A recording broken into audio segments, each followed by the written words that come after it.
Good day mga ka-Fixit! Paano itama ang maling pagliko? Wrong turn correction. Yan ang ibabahagi ko sa iyo ngayon in this episode of Fixit Dennis, fixing the way we drive.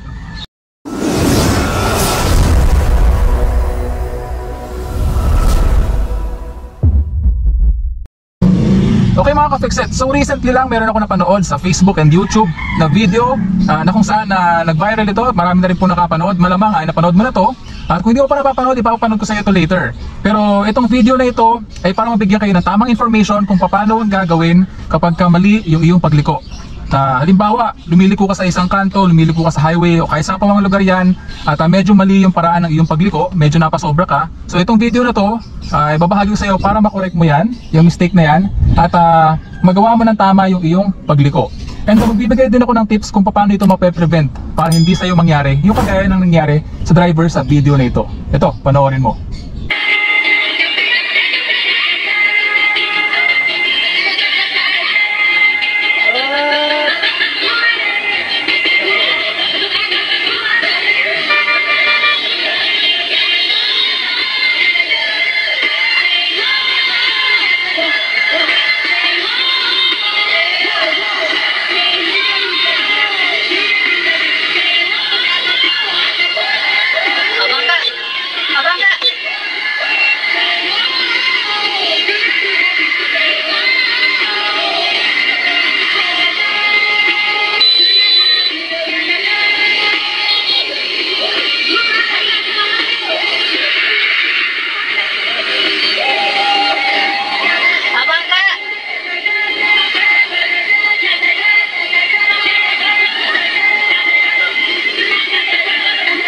Okay mga ka-Fixit, so kung mapapansin niyo dun sa video, medyo napasobra yung kanyang pagliko. Itong video reaction na to, hindi nga po pala para manghusga ako, no? I'm not here to judge the person or the driver ng sasakyan na yon. Tao lamang din po ako, nagkakamali. And sometime in my life, nung baguhan pa lamang ako, natututo pa lamang magmaneho, nangyari rin po sa akin yan, hindi ko po yan ipagkakaila. Okay? So, kaya ko po palaging sinasabi at nabuo ko po yung mga katagang palaging tatandaan na walang sino man ang pinanganak na magaling. Kailangan natin na sapat na panahon at pagsasanay upang maging magaling tayo sa anumang bagay. Okay? So, syempre, natututo tayo sa bawat pagkakamali. And pag nagawa na natin pagkakamali na yun, na-correct na natin, hindi na natin ulit yung gagawin. Okay mga ka-Fixit? Okay, so yung nangyari kasi doon, hindi ko lang alam kung baguhan pa lamang siya, nag-aaral pa lamang magmaneho, or distracted, or baka naman wala siya sa focus, or worst case scenario, he or she is not paying attention on the road. Kaya medyo napasobra yung pagkakaabante ng sasakyan niya. Hindi niya agad na-anticipate na mayroong barrier sa unahan, kaya hindi niya agad na maniobra yung kanyang manibela papunta sa kanan. So napasobra siya, kaya tumama siya mangilang-ilang beses dun sa barrier. And then nung inaatras na niya yung sasakyan niya, he or she is trying to correct him or herself, mga ka-Fixit, hindi niya po pinipilit yung manibela niya sa tamang direksyon para pumihit din yung kanyang gulong. Kung mapapansin niyo, hindi nagbabago yung direksyon ng unahang gulong ng kanyang sasakyan. Kaya sa tuwing naatras siya, same direction lang din and same position yung kanyang sasakyan. Kaya pag umabante siya, same direction ulit. Okay? So dapat kasi doon ang ginawa niya, nung umabante siyang ganon, pipihit niya yung manibela niya all the way sa kaliwa para pumunta tumuro yung kanyang gulong sa unahan papunta sa kaliwa, at pag atras niya, pupunta sa kaliwa yung buntot ng kanyang sasakyan. And then ipipihit na niya yung kanyang manibela all the way sa kanan para makapasok siya sa kanan. Okay, so ipapakita ko yan sa iyo ngayon, ka-Fixit. Yung ano nga pala na yun, yung pangyayari na yun, isa na nagdulot po talaga ng matinding traffic and abala dun sa mga sasakyan na nasa likuran. Okay? Maigi na nga lang din at may espasyo pa dun sa sasakyan na nakasunod sa kanya at nakaatras pa yon. Nagkaroon siya ng space para umatras. Unfortunately, hindi niya nagawa ng tama yung pagmaniobra ng kanyang manibela. Okay, so gagawin natin yan ngayon, ka-Fixit, kaya tumuto ka lang sa video na to. Okay mga ka-Fixit, so naka-POV na po tayo ngayon, or point of view. Papakita ko na sa inyo ngayon kung paano i-correct yung ganong klase ng pagkakamali. Okay mga ka-Fixit, so maghanap lamang tayo ng lilikuan. Clear naman yung likuran, pag-check ko, so proceed na tayo. So isipin nyo mga ka-Fixit, halimbawa lamang na yung gutter na yun sa harapan na yun, yun yung barrier, yung orange barrier na nakaharang dun sa kalsada, no? At kailangan nating lumiko. So isi-simulate ko lamang yung action na yun, although hindi tayo makakapag-set up ng barrier, no? Pero isipin nyo na lamang na yung gutter na yun yung barrier. At isasobra ko yung aking sasakyan. Ultimately, parang tatamaan na natin yung barrier. Okay? Papakita ko sa inyo paano natin i-correct yan in an actual driving scenario mga ka-Fixit. Okay? So halimbawa nag-signal na ako, pero liliko ako, napasobra mga ka-fixit. So tatamaan natin yung barrier, tatamaan. So anong gagawin natin? Ang gagawin ko, i-atras ko po yung sasakyan, ipapaling ko yung sasakyan ko pakaliwa habang ako yung umaatras dahil wala namang sasakyan na nasa likuran natin, no? Okay? So pag atras kong ganyan, lalagay ko na yung ating transmission sa forward gear, first gear, then ipapaling ko yung aking manibela pakanan habang tayo ay umaabante. Okay?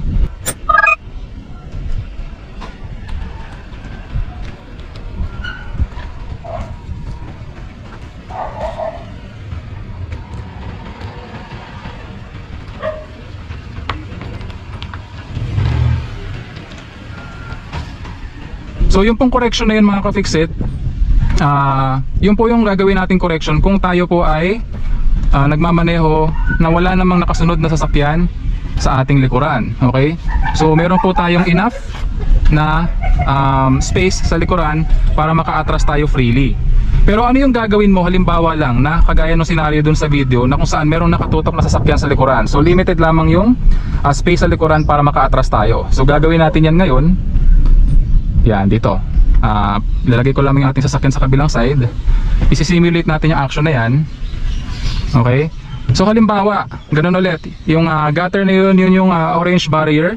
Okay, at kailangan natin lumiko rito pa kanan. Halimbawa nakasignal na ako pa kanan, no? Tingnan lamang natin kung free yung kabila. So wala, okay. So isasobra ko. O yan. So halimbawa merong sasakyan na nakatutok sa likuran at konti lamang yung space na makaka-atras tayo. Ang gagawin ko, i-reverse ko at ako ay magda-dry steering. Yung dry steering, without moving the vehicle, ilalagay ko yung aking steering all the way sa kaliwa hanggang sa hindi ko na siya ma-turn, then saka ako aatras. Okay? O halimbawa lang natatamaan ko na yung sasakyan na nasa unahan, pwede kong ilagay ulit sa forward gear, then dry steering ulit papunta sa kanan. At pag hindi ko na maabante, hindi ko na maikot, iaabante ko ng pakanan hanggang sa ayan, maikorek ko yung aking position sa aking sasakyan.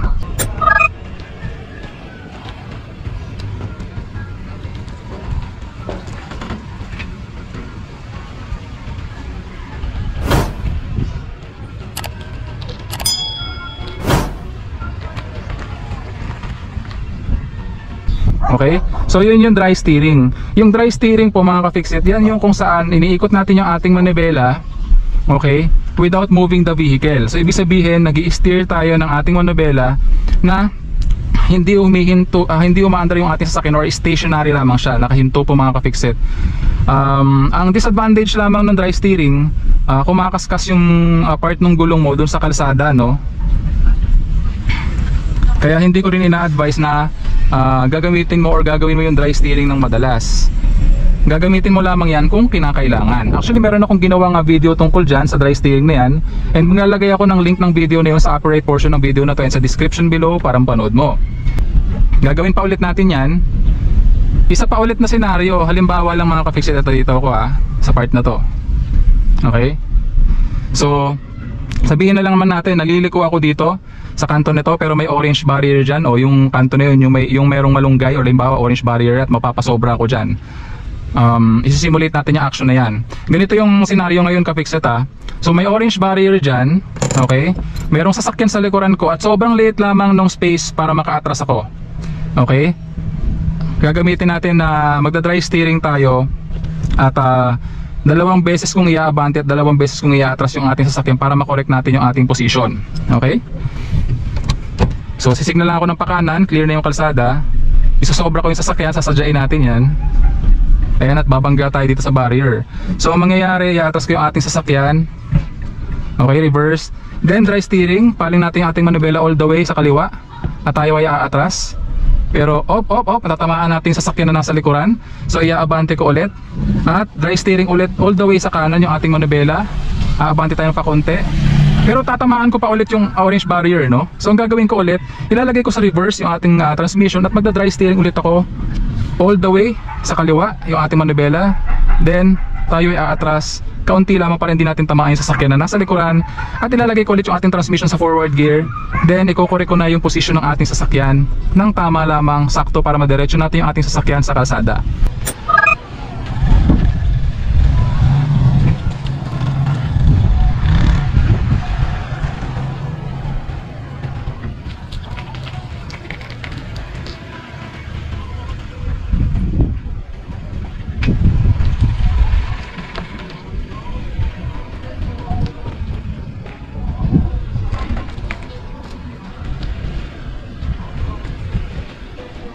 Okay? So kung mapapansin nyo, 2 beses natin ginawa yung dry steering sa forward gear, and 2 beses din natin itong ginawa sa reverse gear, mga ka-fixit.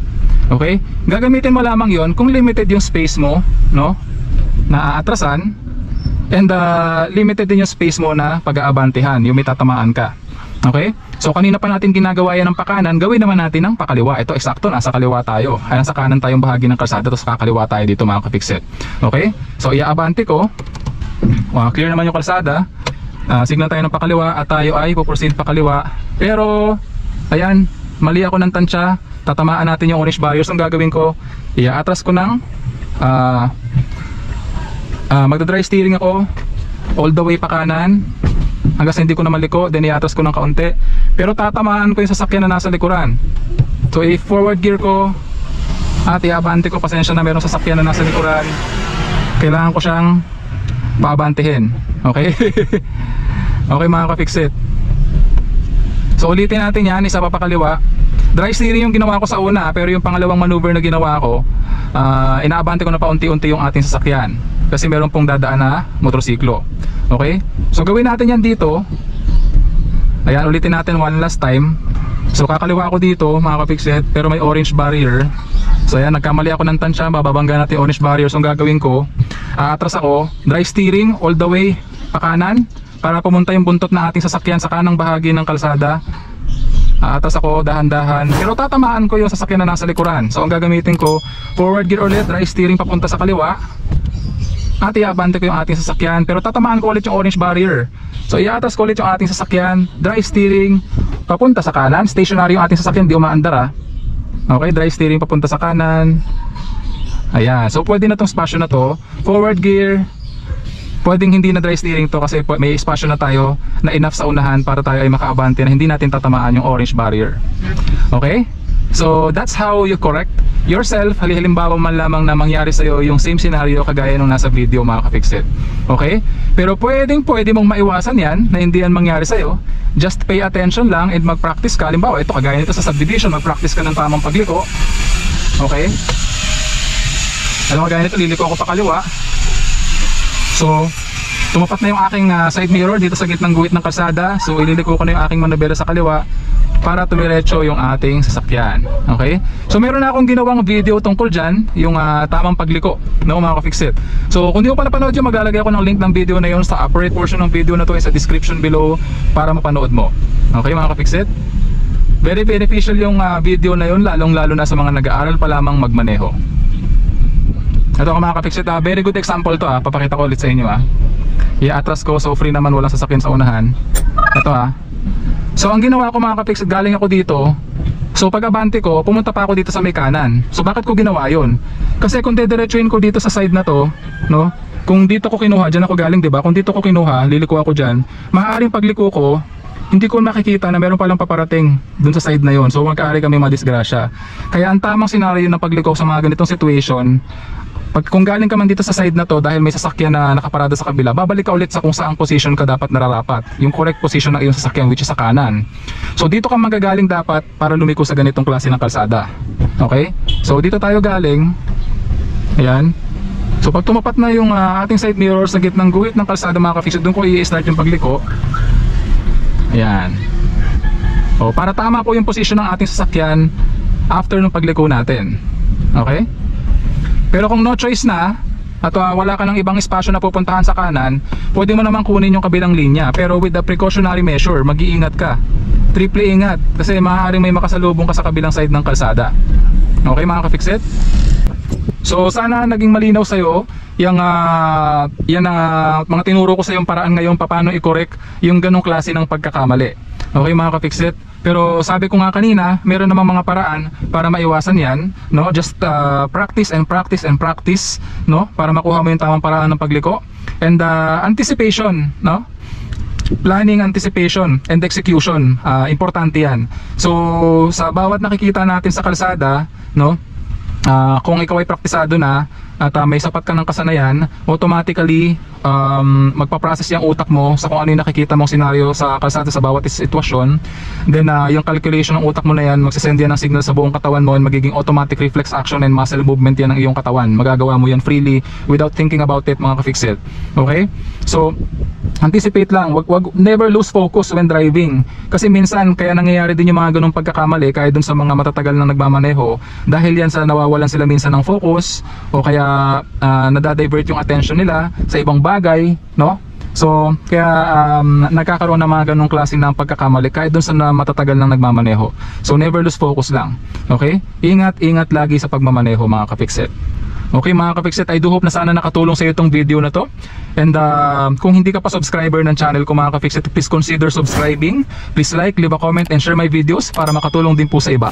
And I would like to end this video by saying, palaging tatandaan na walang sino man ang pinanganak na magaling. Kailangan natin ng sapat na panahon at pagsasanay upang maging magaling tayo sa anumang bagay. Palagi mong tatandaan yan, ka-fix it, importante yan. So that concludes our episode for the day. I do hope na sana may natutunan ka sa video episode natin ngayong araw. Sana subaybayan mo yung mga susunod pa nating episode ng Fix It Dennis dahil marami pa po ako i-share na video sa inyo, mga ka-Fix It. Again, thank you for watching. Hanggang sa muli. Paalam!